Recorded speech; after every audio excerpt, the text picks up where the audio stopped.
कहीं भ्रष्टाचार का बीच में कोई समय नहीं किसी को मिला कि किस प्रकार से भ्रष्टाचार करना है, क्योंकि जो भ्रष्टाचार के करने के आदी थे उसे काट दिए, उनको बेरोजगार कर दिए, बेरोजगार कर दिया हमने उनको। और जो हमारे ये कांग्रेस के मित्र बार बार कहते हैं बेरोजगारी बढ़ गई, मैं समझता हूँ भ्रष्टाचार करते थे और इन लोगों के आगे पीछे घूमते थे, वही कहते हैं हम बेकार हो गए, बेरोजगार हो गए। अगर उनके भ्रष्टाचारी लोग अगर बेरोजगार होते हैं, इसके कारण से उनको बेरोजगारी का बढ़ा हुआ आंकड़ा मिलता है, तो निश्चित रूप से उस प्रभाव के अंतर्गत वो कहेंगे कि बेरोजगारी।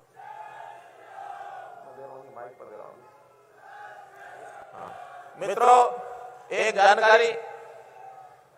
जानकारी आपको दे रहा हूं, जैसा मौसम आज ठीक नहीं है तो दिल्ली अभी माननीय अमित शाह जी की बहुत इच्छा थी कि मैं रैली में आऊं, लेकिन हेलीकॉप्टर से उनको उड़ने के लिए पायलट्स ने मना कर दिया कि हम उतर नहीं सकते, तो इसलिए उनकी इच्छा थी कि मैं रैली में आना चाहता हूं, लेकिन सड़क मार्ग से 2 घंटे लगने वाले थे। तो मैंने ही कहा है कि आप जो है थोड़ा संबोधन हमारी जो जनता है माइक से टेलीफोन से संबोधन करेंगे, आप आशीर्वाद देंगे। तो मैं माननीय अमित शाह जी गृह मंत्री भारत सरकार से निवेदन करता हूं कि आपका और मार्गदर्शन टेलीफोन से करेंगे। माननीय अमित शाह जी।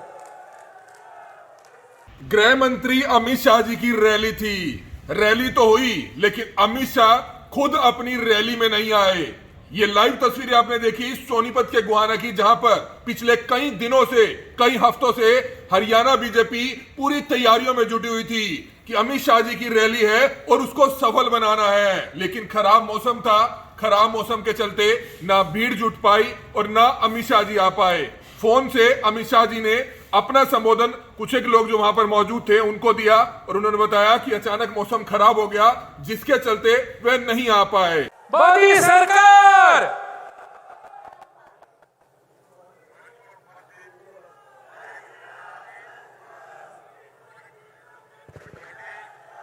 और उपस्थित सभी भाइयों और बहनों, आज इस रैली में मैं बड़े मन से आप लोगों को मिलने आना चाहता था, परंतु खराब मौसम के कारण हेलीकॉप्टर उठाने की परमिशन नहीं है।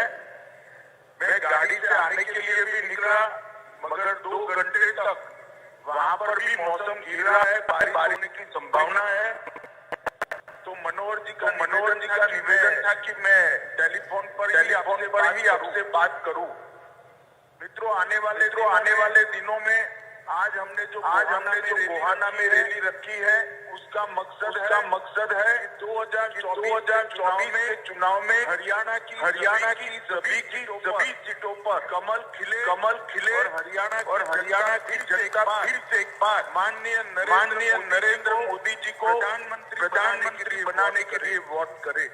विगत 8 सालों में हरियाणा में विकास इतना हुआ है जिसके आप सभी साक्षी। हर क्षेत्र में भ्रष्टाचार कम हुआ, कानून व्यवस्था की परिस्थिति ठीक हुई, जातिवाद समाप्त हुआ है और 70 साल में जिसका विकास नहीं हो सकता था वो हरियाणा के अंदर 8 साल में हुआ है।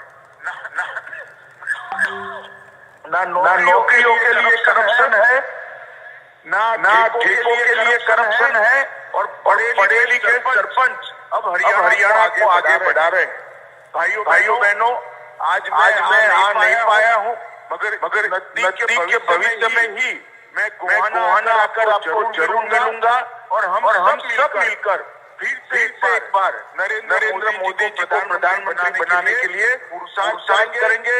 हरियाणा की हर सीट, हर लोकसभा सीट पर भारतीय जनता पार्टी का कमल खिलेगा, उसका मुझे विश्वास है। मैं फिर से एक बार आप सभी की क्षमा प्रार्थना कर मेरी बात को समाप्त करता हूँ। वंदे मातरम। भारत की जय। भारत माता की। मित्रों, जैसा माननीय अमित शाह जी ने बताया है बहुत उत्सुक आने के लिए, लेकिन समय लोग 1.5 और 2 घंटे के बीच में लगने वाला था। इसलिए हमने निवेदन किया कि आप आने के बजाय और टेलीफोन से हमको आशीर्वाद दे दें। उनका आशीर्वाद हमको मिला। हमने आज उनकी जो पूरी बात सुननी थी वो पहले नहीं सुन पाए, दोबारा से उनको बुलाएंगे। निश्चित रूप से आपको आपके सामने मार्गदर्शन करने के लिए कहेंगे। हमें बहुत लाभ मिलेगा। आज आप रैली में आए, इतनी बड़ी संख्या में आए, आपका बहुत बहुत आभार, धन्यवाद, बहुत धन्यवाद, बहुत बहुत धन्यवाद माननीय मुख्यमंत्री जी। मैं तीरथ राणा जी से अनुरोध करूंगा सोनीपत के कि वो सबका धन्यवाद करें। माननीय बारिश के मौसम में सर्दी, इतना बड़ा जनसमूह, मेरी मातृशक्ति, सभी युवा साथी, अपने अतिथियों का स्वागत के लिए, अभिवादन के लिए मैं एक बार से प्रार्थना करूंगा कि जय श्री राम के जय घोष के साथ हम मुख्यमंत्री जी का, प्रदेश अध्यक्ष जी का स्वागत करेंगे। मुख्यमंत्री पत्र की व्यवस्था में हमने कैसे गरीब लोगों के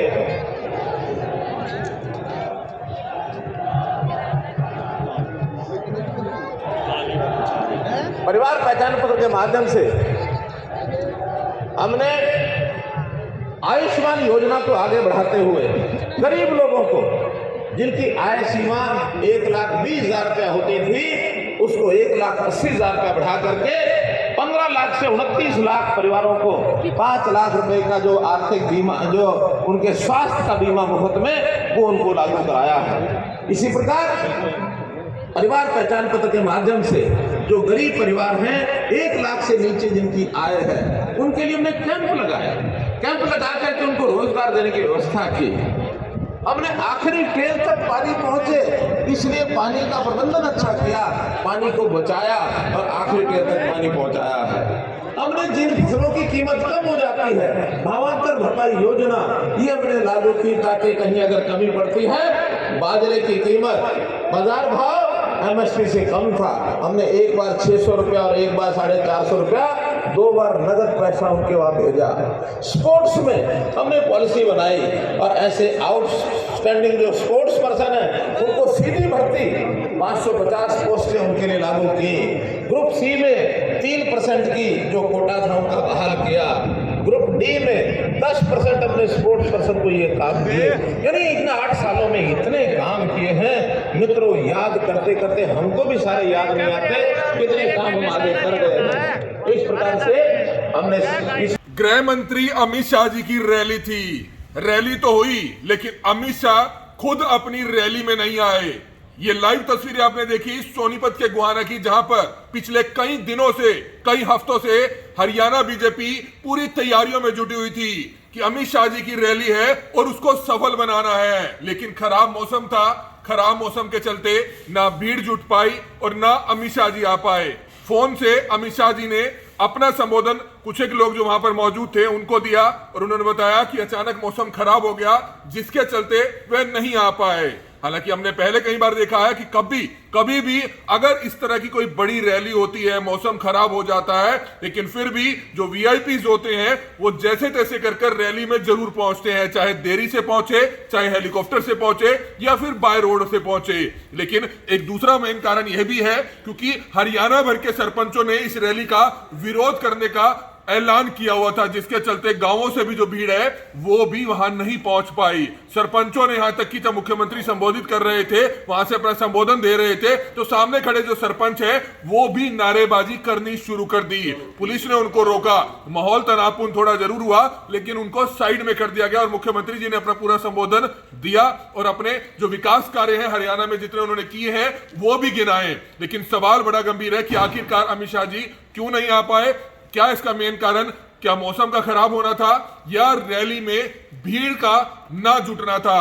हालांकि अमित शाह जी की रैली के चलते गुहाना और उसके आसपास के रैली स्थल के पूरे इलाके में बड़ी संख्या में पुलिस छावनी में तब्दील किया हुआ था। उसी पूरे इलाके को कई जिलों से पुलिस फोर्स वहां पर बुलाई गई थी ताकि वहां पर सरपंच या जो दूसरे लोग हैं वो वहां पर किसी तरह का प्रोटेस्ट ना कर पाए। हमारी आप लोगों से अपील रहेगी कि जितने भी लोग इस वीडियो को देखें, इस वीडियो को ज्यादा से ज्यादा जरूर शेयर करें।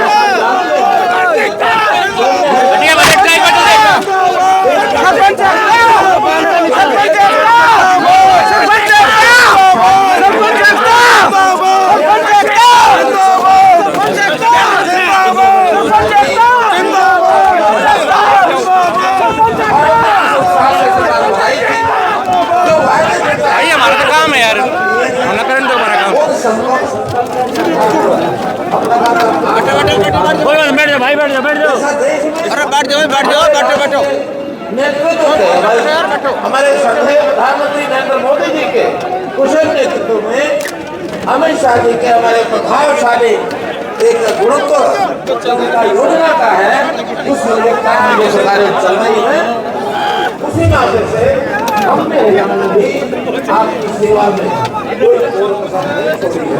भाइयों बहनों, इस प्रदेश में एक भय का, एक भ्रष्टाचार का जिस प्रकार का वातावरण 2014 से पहले था, हमने उसको मिटाया, दूर किया है। और निश्चित रूप से जैसे देश आगे बढ़ा है, हम भी कदम से कदम मिला करके हरियाणा के नाते से भी आगे बढ़े हैं। हमने बहुत से ऐसे काम किए हैं, चाहे वो व्यवस्था परिवर्तन में हर गरीब आदमी की सेवा करने का हमारा काम हो, हमने लोगों की पहचान की। हम सब सरकारें कहा करती हैं कि हम नीचे तक के लोगों की जाकर के सेवा करेंगे, वहां तक पहुंचेंगे।